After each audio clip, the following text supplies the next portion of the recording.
Hey people, welcome to Ken's Money Matters. Next to me is a beautiful lady. I know most men out there will be like, ooh, is she single? No, she's not. Are you? Very single. That's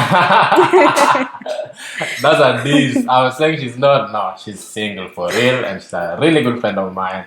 Beautiful, but if you're coming, you have to come knowing that she's really intelligent. A lot of people out there don't want very intelligent women. This one is a learned one. Anyway, guys, welcome to Ken's Money Matters. Today we're going to talk to Faith here. She's going to tell us more about her full name, where she comes from, and basically, like we said, it's just money and life abroad. So those who live abroad, how they view it in terms of finances, and what they can tell those who would want to move, and those who want to relocate, to study, to work, to get married. We are giving you real life stories. So, Faith, karibu sana. Ken's Money Asante Matters. sana. Thanks for this opportunity. I think we look good on camera. What do you think? Oh yeah, I think we look lovely on camera. And you look good. I like the hairstyle. Oh, thank you. It's Afro. It's my natural. Afro and a bit of Aesop Rocky style. I like this hanging. Oh yeah, the dingly dangly things. How did you get the idea?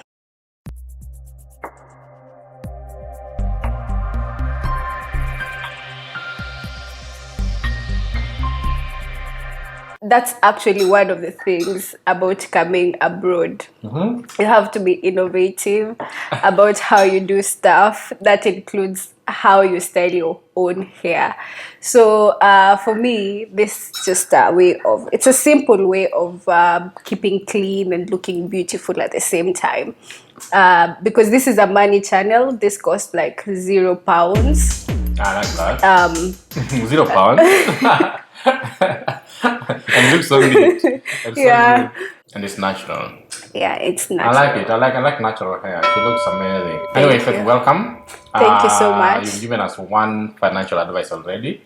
When you come abroad, instead of spending so much money in the salon, it's very expensive, right? It is very expensive. It's quite expensive to make your hair here all the time. So Yeah. in Kenya, you can do it like every 2 weeks. Here, you can't do that. Yeah, you can't manage it because, like in Kenya, basic styling, like if you're doing braid work, that would take 1,500. When you come here, it's like 70 to 100 pounds. I'm not quite sure how much that is in Kenya shillings. That could be right now in the exchange rate could be up to 10,000. Yeah, up to 10,000. And that's like, medium box braids. So you have to get innovative, especially as a student. You need to save on all avenues. Anyway, we've gone already into discussing money issues. Anyway, it's good. I like it that way. It's so natural. So before she even introduced herself. Yeah, so msichana mrembo huyu. Msichana mrembo anaitwa nani? Msichana mrembo anaitwa Faith Ndenyamutuku. I'm from Nairobi, Kenya. Born and bred in Nairobi, Kenya. I've done all my schooling in Nairobi. I've worked in Nairobi. 1.5 years ago, I came to the UK to take my master's in applied projects management. What were you doing in Kenya before you came? I was working at a big insurance company in their HR department.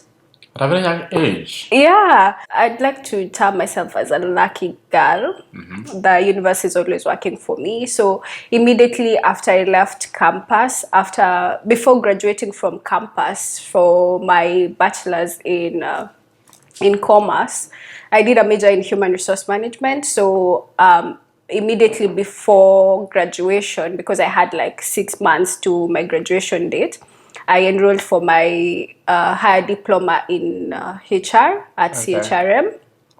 And by the time I was done with CHRM, I was going into my now former workplace. Funny thing, me coming to the UK to study, it came at a point where my career was, kickstarting.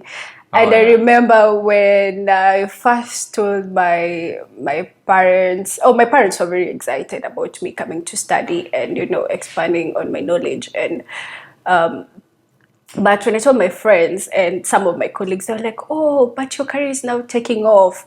You know, things are working for you. It's you're now stabilizing. Yeah. You know, you're now becoming a guru at what you do." Let me ask a question with regard to that. Someone actually asked me this question yesterday. What do you think about living a career that is just starting off that you're sure about and relocating to another country? Is it a good idea? I also did the same thing, but I would want to know your perspective. Is it a good idea? Number one, it's scary. It's scary Totally, because yeah. you're living still waters Yeah. and going into the deep waters. Yeah, like you're from a point of stability. And now you're going to a point where you've been in a place where you know what's coming next. You've planned yourself in the career like trajectory graph. You know what you're having next. You know what you need to do, like in terms of professional certificates, and even you have the required amount of working experience to get more promotions. You know, you've already established your name, your brand is already established in one career, and then now you're diving into a different career in totality, and it's so scary for me, especially because my background is human resource management, and my master's is in projects management. These are totally different careers. So it takes a lot of strength and passion and strong will to go. And So according to you, if you get the opportunity to come abroad and you have a stable career at home, you should leave. You should leave if you're sure about what you want. So I always tell people that you should look at the chances. Depends on things like age, because they say at certain ages it's a bit difficult to start life afresh and start another new career. So I think there are different factors that will apply to it. Yeah. But you are very young at the time. Yes, And you still I had was. the dreams to come and study. Yeah. So I think it was a good move.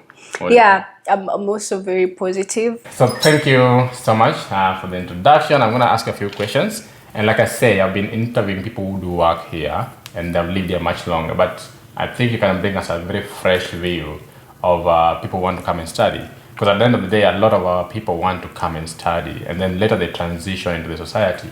So from the studying perspective, I want to ask you certain questions that will address certain money issues. Okay. Understand? It's all about your story. It doesn't have to be right. It doesn't have to be perfect. It's your story. Right? So why did you choose the UK out of all these countries? First and foremost, because of the time it gets you to accomplish your master's. Personally, I've done it in 1 year. That's everything, the course modules, together with my dissertation. Up to until when I submitted my dissertation, it was 1 year, exactly 1 year. Yeah, that's a big attraction for most people actually, right? Yeah. Because people don't want to spend 2 years, doing their masters anymore. And most countries still offer the 2-year courses. So I think the UK is attractive for that. So is that the main reason why you chose the UK, or you just like the UK too? Oh yeah, I like the UK. I had been here before. Oh yeah. For a stride program, which was happening around 2017, and I liked it. It's multicultural. It's a multicultural place, and apart from the weather that keeps on, so unpredictable weather, UK is fantastic. It's a fantastic place for international students to come and learn. The student support here in the UK is way better than what we have back home, and I think that's one of the things that we need to work on. How was it financially? The whole process of visa application, the fees, or did you have a scholarship, living money? How did you manage to put all this together at your age? And you had only worked for 2 years, right? Yeah. Yeah. How, was it so expensive? Will other people manage? Can you give them at least a figure so they can work around? Let's start with the application process. Yeah. Before that, even before we even start with the application, there's the whole process of you trying to get the course that you want. Oh yeah. And with the course now comes with the different payment plans. Is it a scholarship? Are you self-financing? So with this prerequisite, now the next steps you can start from there. So if it's a scholarship, most of the most of the processes, you're going to be helped by the agents from, if it's chevening. Oh yeah, by the way, now you say about the agents. How many do you know? Is it just chevening or that?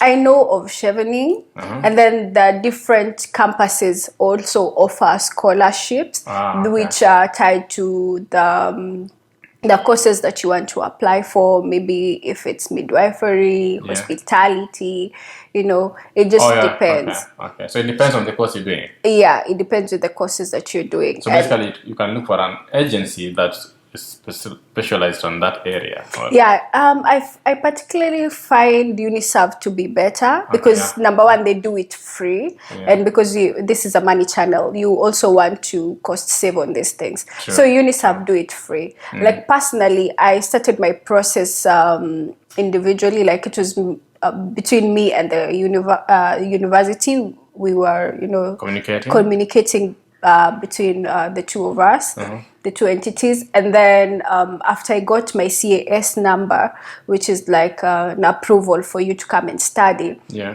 they now told me to go to UNICEF for UNICEF to help me with the remaining steps of the process. Which is the visa application. Which is technically the visa application. And I understand why they send me to UNICEF because, you can't just do it alone without prior help. You need help. The process is rigorous. It's very rigorous. And there are a few things you need to have in place. You need to have money in your account. There's about 2M. 2M, thereabouts. And this covers both fees and living expenses? And that's like part of your fees and part of the living expenses.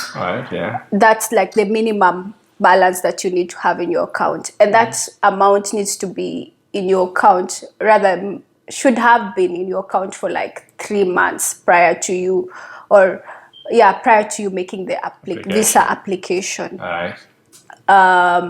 Because they do their background checks. Then there is the whole payment of the visa. You need to pay for the visa itself. You need to pay for medical insurance, which is going to cover you for the period that you're going to be here. And then there are other things like the tuberculosis test that you need to take, which is, I think, 13,400. That you do at Gigiri, IOM at Gigiri. So, these are some of the things that you do. So this is besides the money that you have in the account. So you have the 2M in the account. You said that stands for the education, the tuition, right? Part of the tuition and part of the living expenses. Or you don't have to pay the tuition in full or have the money in full, right? No. And then you still have to pay for these other tests, like the tuberculosis test and the... All right. So the tuberculosis test and the application fee for the visa application fee. These are some of the amounts you need to have, other than the living expenses and part of your tuition. All right. So how did you manage to get the money? Because it's something that Kenyans want to know. Sometimes we struggle. Like personally, let me tell you my story. I did want to come to the UK personally, but I am a firstborn. So at that time, my parents could not afford to take me to school abroad for my master's if my siblings were still going to school. It was going to be kind of selfish on my side. So I had to find money to go abroad on my own. Personally, I had 2 avenues of money. Number one being my parents. And I thank them so much. They, they were very open and willing and very generous and happy to help me achieve my master's. So they decided to take care of the expenses for me. And then also because I knew that I'd also want to have fun in London. Sasa kujibamba. Yeah, for fun. Sasa unaona translate sharing kwa kichwa. You can say that in Sheng too. Nazongea Swahili. Yeah. For real? You mix. Na venye niko hapa nimejiua na kizungu. I saved money for having fun and other things like clothing. Yeah, like the ladies want. Yeah. Actually, that's you very know. important advice because, again, if you're a lady and you're coming abroad, you need to have some, even if your parents are taking care of stuff, I think you need to have some money. Yes, Because there are yes. things you may not ask someone to Yeah. do for you. It's not like men who can survive, you know. And especially coming from a point where I was working, so I was Yeah. fully dependent on myself. True. And then now I am jobless. And then you want to ask for everything from your dad. there are things that you just can't go and ask your parents for. Yeah, true. Unajua. That's a good advice. Like tafadhali nipatie pesa ya. There are things you just can't say out loud anymore. Yeah, and again, if they're paying so much fee, you also want to cut them some slack. Yeah. Usiwapatie so much, burden. Yeah. So you want them to at least concentrate on the fee, and then things like your own fun, going out, going for lunch and dinners, that can be your own money. Yeah. Which is a good way. So if you want to come, at least try to have some of your own finances. If you're working already, that is. Yeah. How I saved up for this money is every single month. Because when I went into employment, I was first an intern. So as an intern, there's you basically can't save on your stipend. After I got permanent employment, I decided that part of my monthly salary is going to be going into a money market fund. So awesome. Yeah, I didn't know that so- you knew about that time. I like that. yeah, the organization I was working for was they had a lot of financial And I think advice. you had a money market fund in-house. Yeah, we do. Alright, We okay. do. We did. So I saved up for since I got permanent employment. So for like 2 years, I was saving up for this time. So just part of my Actually, salary. that's quite good that you mentioned. I always tell people that if you are saving for like short-term or medium-term goal, like yours was a short-term goal, you are soon leaving, or a medium-term goal, you need to start saving money and don't put the money in a bank account. No. Because it's a waste of money. You're losing the value of the money and you're wasting your time. Exactly. The money market funds, like Fred has just mentioned, is one thing I preach all the time on my channel, that if you're still planning to do something in the future and you have some money, put it in the money market fund. And I'm sure you got good returns out of it. Oh yeah, I did, and especially making that move from Kenya to the UK. There's the exchange. Yeah. Exchange. So I had saved quite a lot in Kenya shillings. Trust me. Hiyo pesa ilikuwa mingi. Ulijaribu. But the moment I made that exchange to pounds. Yeah. Tell me where my money went, because I don't know. Actually, it's interesting. The exchange rate actually kills people. It does. It does. And people don't know that when you're changing pounds to Kenya shillings, it's a lot of money. It's good money. But like right now, as we're speaking, if you're changing Kenya shillings to pounds, you're losing a lot. So however much you save, you have to think of the exchange rates. That's another thing that Faith has mentioned. Nobody has mentioned here, that money market funds, think of exchange rates, and think of such things before. Don't just think you have 2 million and you imagine it's a lot of money here. It's not, right?